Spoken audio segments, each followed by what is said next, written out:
Welcome. My name is Joseph Anderson, and today I'll be demonstrating how to match customers with QuickBooks.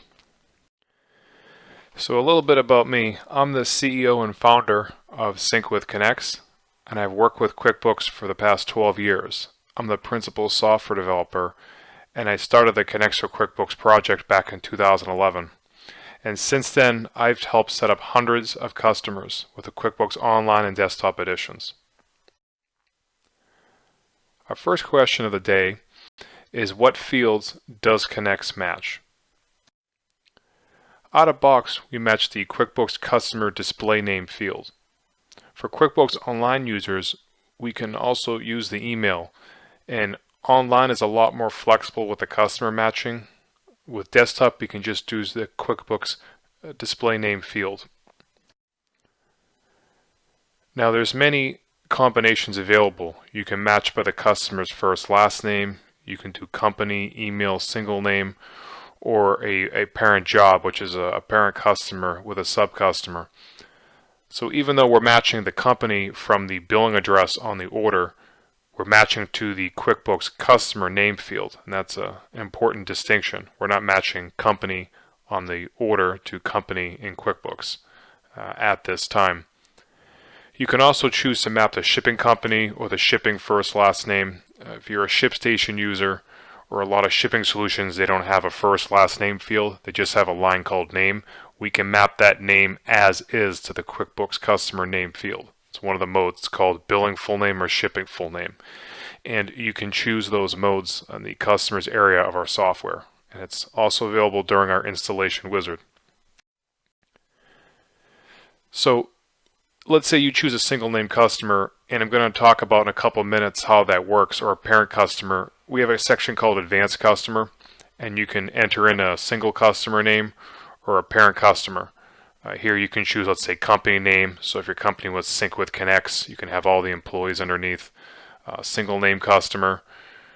You can know, let's say you had Amazon orders and you want them to go under Amazon sales in QuickBooks. You could just enter Amazon sales as a single name customer field.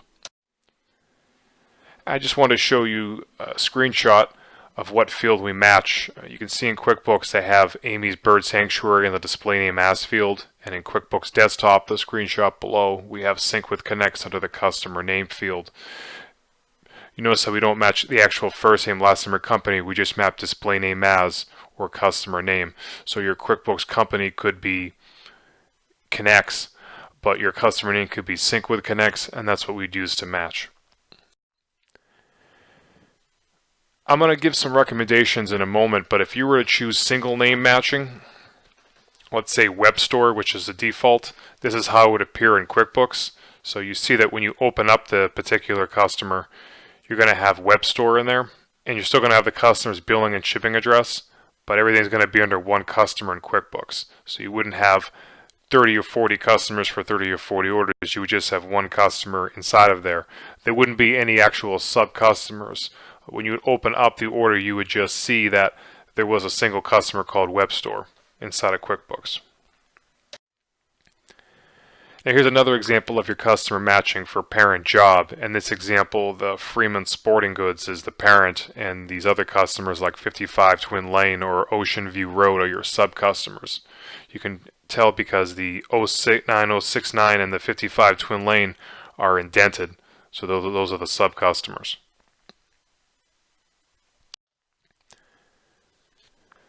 Many customers ask me, how should I organize my customer list in QuickBooks?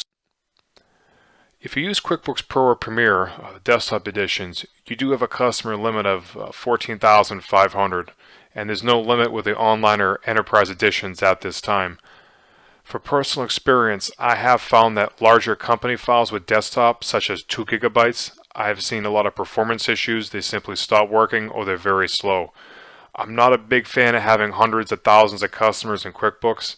My own opinion is that unless you do regular business with a customer, then you shouldn't have them in there. If you have like Amazon or eBay sales and you're selling B2C, there's no need to have individuals in QuickBooks. You should just put them under like eBay sales or your Amazon sales. Finally, QuickBooks is not a CRM.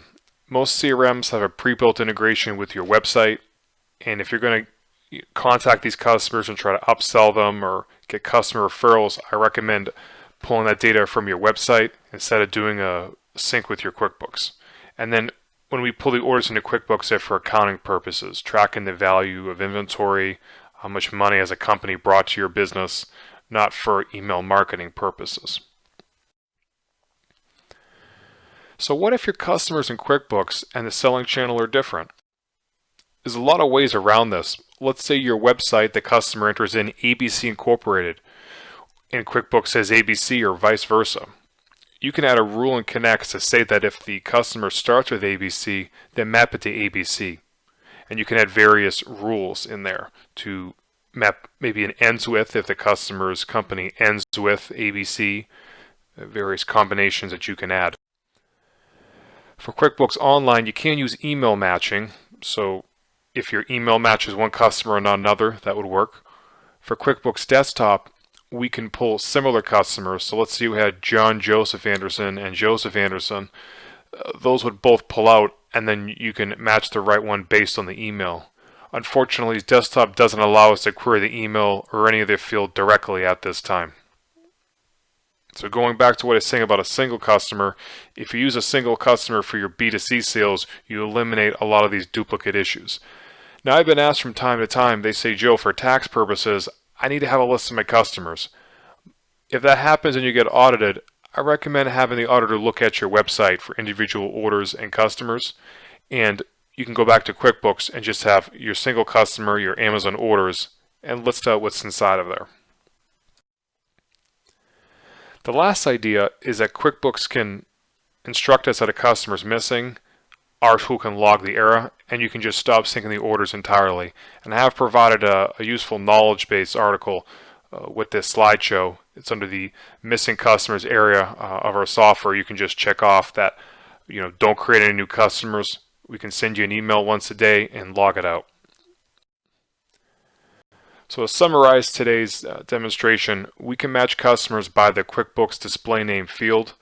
For online, we can choose email.